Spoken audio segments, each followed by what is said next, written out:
We've seen how you can invest internationally through Indian funds and also directly through broker apps. But the constraints are that Indian mutual fund industry cannot invest internationally because of an industry-wide cap. And direct investing needs you to have another demat account, incur forex and bank remittance charges. So, could investing through Gift City be the solution to all the problems of international investing? Let's find out. Before that, a little introduction about myself.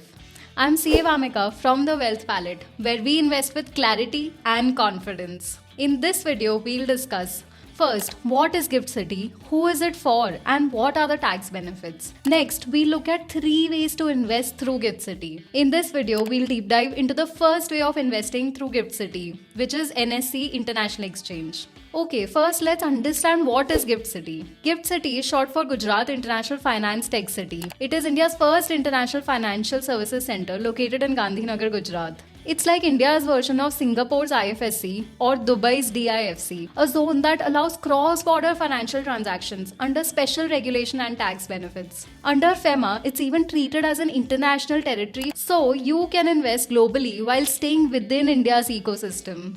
India needed an IFSC to retain the capital that Indian investors and institutions were earlier sending abroad. Gift IFSC is the answer to this. It enables seamless cross-border transactions by offering specialized regulation and tax incentives to attract international capital.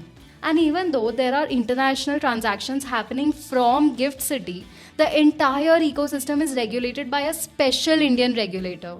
No, it's not SEBI. The regulator for Gift City is the International Financial Services Centers Authority, IFSCA. So who is the Gift City for?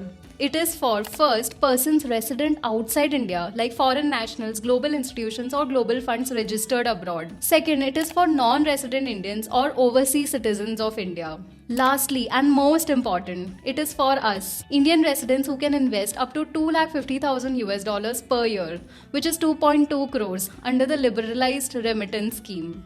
Due to Gift City's special status, it gets special tax treatment too. For all investors, there's no security transaction tax, commodity tax, or stamp duty charges. All of these charges apply in normal Indian markets, but it is exempt for Gift City investments.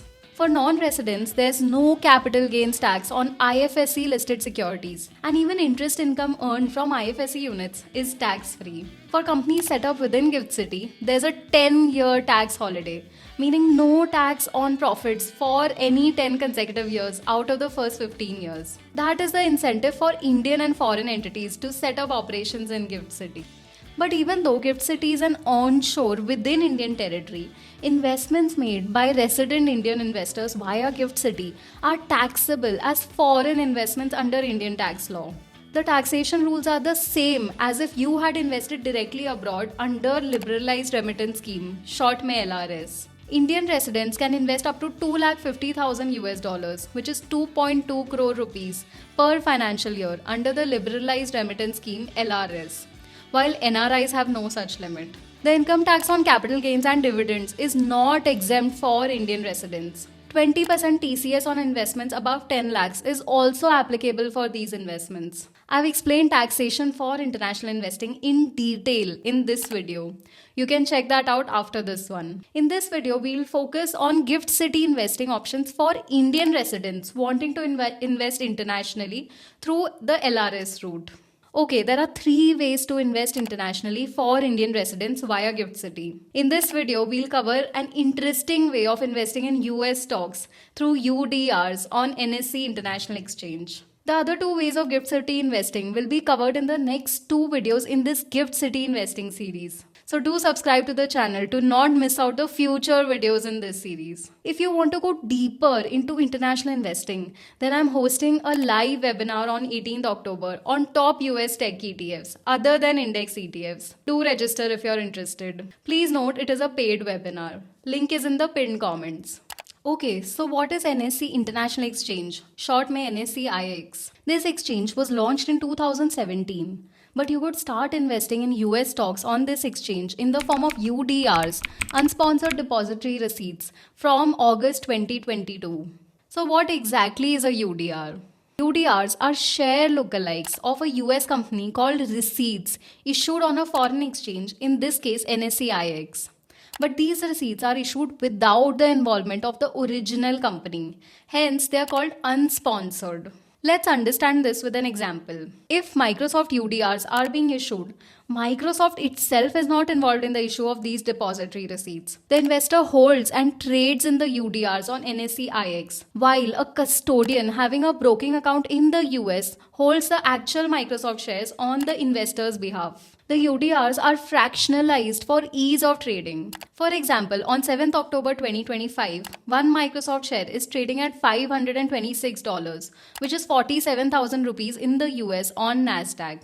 But each Microsoft UDR is trading at $10.55, which is around 950 rupees on NSE IX, making it far more affordable. The ratio is also mentioned here, which is one Microsoft UDR is 1/50th of one Microsoft complete share. So the unique structure of UDRs lets Indian and NRI investors access US stocks in a fractionalized form without opening a US brokerage account. Currently, there are 50 large US stocks including Apple, Amazon, Tesla, Microsoft, Alphabet available on NSE IX as UDRs. On the NSE IX trading terminal, all UDR prices are quoted and traded in US dollars. UDRs are live on NSE IX from 7 pm to 1:30 am Indian Standard Time, syncing with US market hours. UDRs are currently available through member brokers such as HDFC Securities IFSC Limited and Motilal Oswal IFSC Limited. Currently, the process is manual and you have to fill all the forms and submit it to the branch office for opening an IFSC Demat account. The entire process to start investing through UDRs is first, you open an account with an NSE IX registered broker. Your broker opens a designated IFSC bank account like HDFC Bank IFSC, ICICI or Axis Bank IFSC, all of which operate within GIFT City. You transfer money from your normal Indian bank account. The money is converted into USD and remitted to your IFSC banking unit in USD. Banks typically charge 500 to 1000 plus GST for remittance plus forex conversion charges. For example, ICICI charges 1000 plus GST. HDFC charges 500 rupees plus GST till $500 of remittance. So always check the charge schedule of your specific bank or broker when you open the account. Brokers charge trading account opening fees, AMC fees, brokerage and platform fees depending on the investor's usage, and it differs from broker to broker. For example, HDFC is currently charging a discounted rate of $15 per month, which comes to around 1300 rupees. The custody and settlement of the UDRs is also quite robust. For settlements, all UDRs have a primary custodian in India, which is HDFC Bank IFSC. On the US side, Deutsche Bank New York serves as the sub-custodian, safeguarding the actual shares based on instructions from HDFC Bank. So no matter which broker you use, your underlying stocks are safely held because your UDRs sit in your Demat account, not in your broker's pool. Even though you're trading on an Indian exchange, since the underlying shares are in the US, you will need to report them as foreign assets under Schedule FA in your ITR 2 or ITR 3 as the case may be. Capital gains on UDRs are taxed in India just like capital gains on any other foreign assets. Dividends are paid in US dollars after deducting US withholding tax. Let's look at the pros and cons of NSE International Exchange. Pros are, first, there is no need to open a US brokerage or foreign Demat account. Let's see how. When you invest in US stocks directly through Interactive Brokers, IND Money's US route, Vested, you're actually opening a brokerage account in the US and coming under US regulations. But when you invest through GIFT City, your trading account stays fully within India under IFSCA. The only global link is that Deutsche Bank in New York holds the actual US shares as the custodian, while everything else from KYC, trading to settlement happens inside India's regulatory framework. Second pro is that you get seamless USD denominated trading without sending money abroad. After the initial funding from your Indian bank to your USD account in GIFT City, all your buying, selling and settlement happens within GIFT City in USD. So no need to remit money abroad for every transaction. Lastly, if you hold enough UDRs to form a full US share, say 50 Microsoft UDRs that equal one Microsoft share, you can actually convert them into the real US shares and transfer them to the US brokerage account of your choice. This structure means that you start investing in global companies within India's regulatory comfort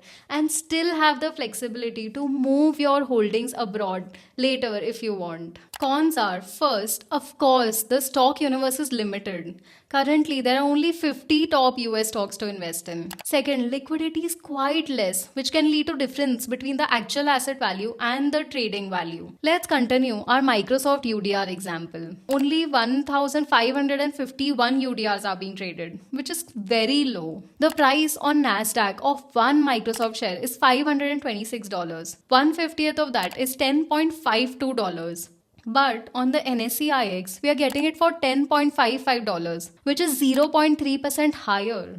Third, you cannot yet buy US ETFs through UDRs, but NSE IX is trying to enable ETF investing also soon. Lastly, the account opening process is quite manual. This might also get solved soon. So NSE IX UDRs are for investors who want fractional ownership in top US companies directly from India. The difference between the actual asset value and the trading value will reduce once there is more volume on this exchange over time. In fact, NSE IX future plans include expansion to 150 plus US stocks. Addition of ETFs, the NSE IX exchange already has a derivative product, the Gift Nifty, which is popular among NRIs because of its longer trading hours and high liquidity. All this should help with volume as more investors start exploring investing through NSE IX on Gift City. So, Gift City is slowly but steadily building an onshore-offshore bridge that enables global investing for Indian investors by making it simpler, safer, and within reach. In my view, once there are more brokers offering investing via Gift City and there is digital onboarding for investors, we will get to see the full power of the platform. There are also two more ways to invest internationally through Gift City. One is the India INX Global Access Platform, a BSE subsidiary that gives you access to over 135 global exchanges. And the second is through Gift City based global mutual funds managed by Indian AMCs with dedicated fund managers right here in India. We'll deep dive into both these options in my upcoming videos. So make sure you subscribe to the channel so you don't miss the rest of the series. If you want to go deeper into top US tech ETFs, do join my upcoming live webinar on 18th October. Link is in the pinned comments. If this video simplified international investing for you, then do share it with fellow investors who have been curious about Gift City investing, and do hit the like button. Also, if you have any doubts, do let me know in the comments. Thank you for watching. See you in the next one.